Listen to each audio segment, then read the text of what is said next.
Hey there, colorists! Welcome back to my channel.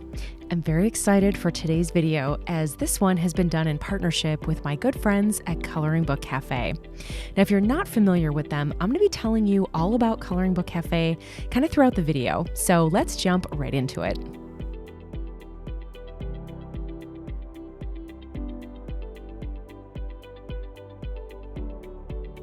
Today, we're going to be coloring this page from Coloring Book Café's book called Forest Wildlife. On it, we have a bunch of leaves, acorns, ladybugs, and I kind of have something a little bit fun planned for this one, so should be a good time. And like I said, for those of you who don't know Coloring Book Café, they're an online subscription service that hosts all sorts of coloring necessities. And I'm going to be touching on kind of each of their offerings as we go. But the first one that I do want to talk about is their coloring books. They have an entirely digital coloring library that you print yourself on demand. And I like this for several reasons. First of all, the selection is wonderful. They kind of have their coloring books arranged by theme, in which they have individual pages, and you can sort through those pages and then print whatever you like based on kind of what you feel like coloring. And when you have decided what you want to print, you print that yourself on your home printer or, whatever printer that you have access to, on whatever paper you might want to use. So if you're a colored pencil artist and you really want to use like nice colored pencil paper, you could use Strathmore. That's the one that I like. It's like a bound book of 9 by 12 sheets.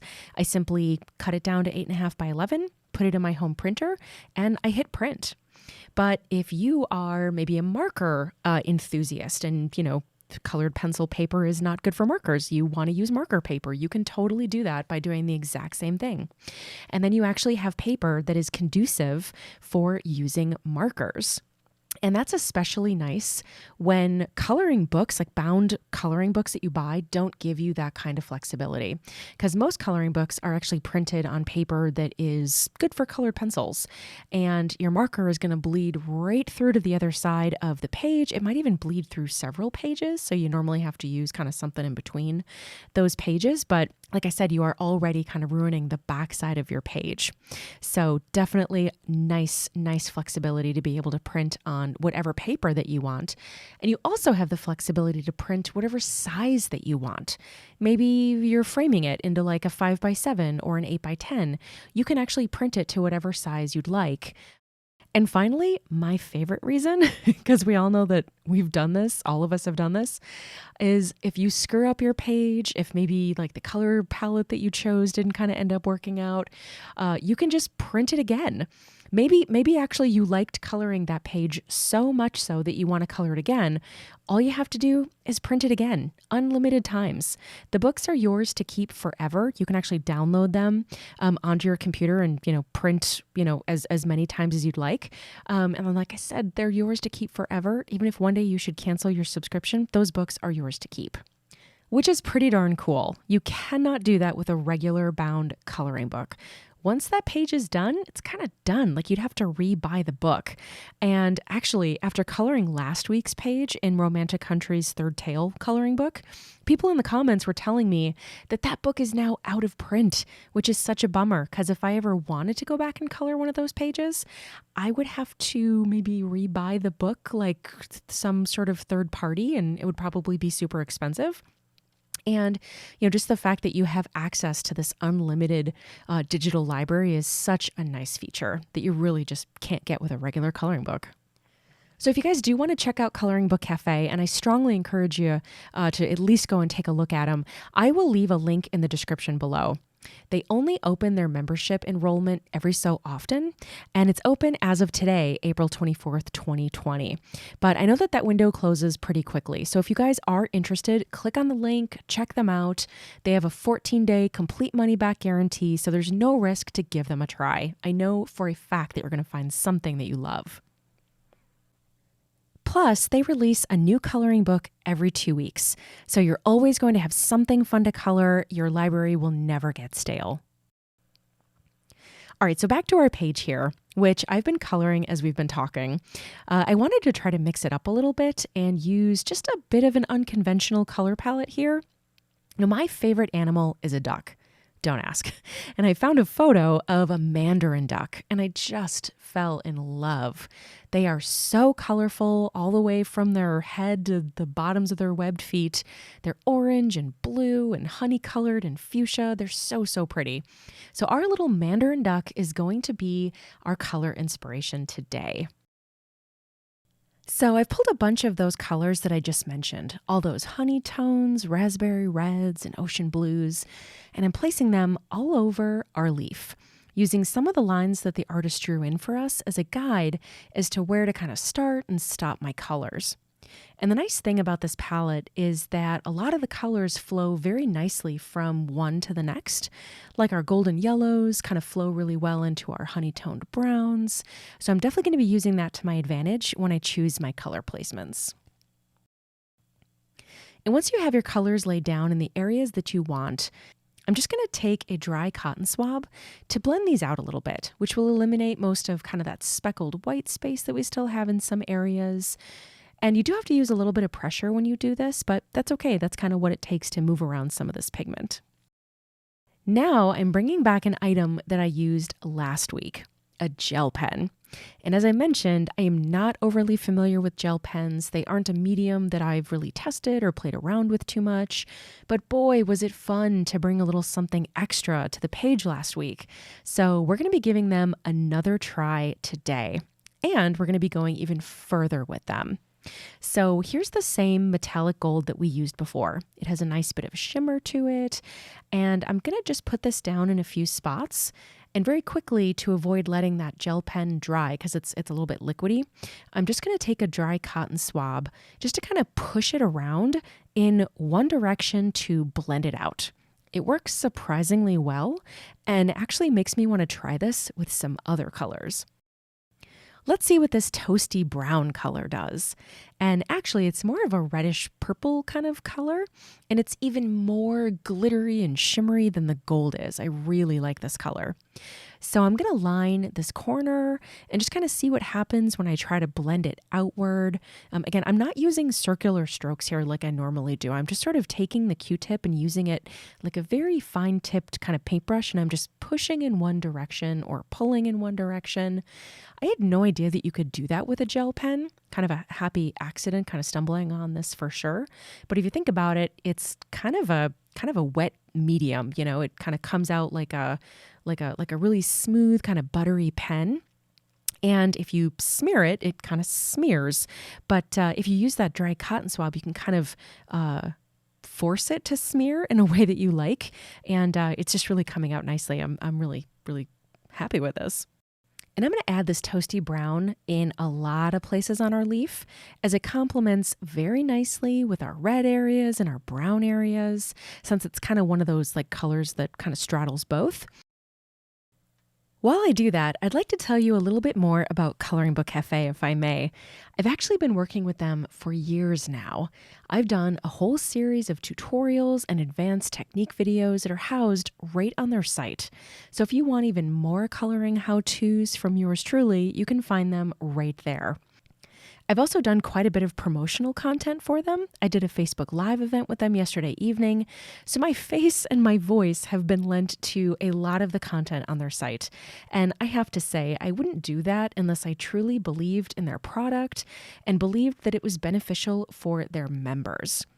Another thing that's really nice is that Coloring Book Café's owners really understand its members, and they cater to the fact that coloring can be such a relaxing way for folks to de-stress, that it can be such a great emotional outlet for those who really need it, and they also make it a very accessible to everyone sort of hobby, no matter your skill level.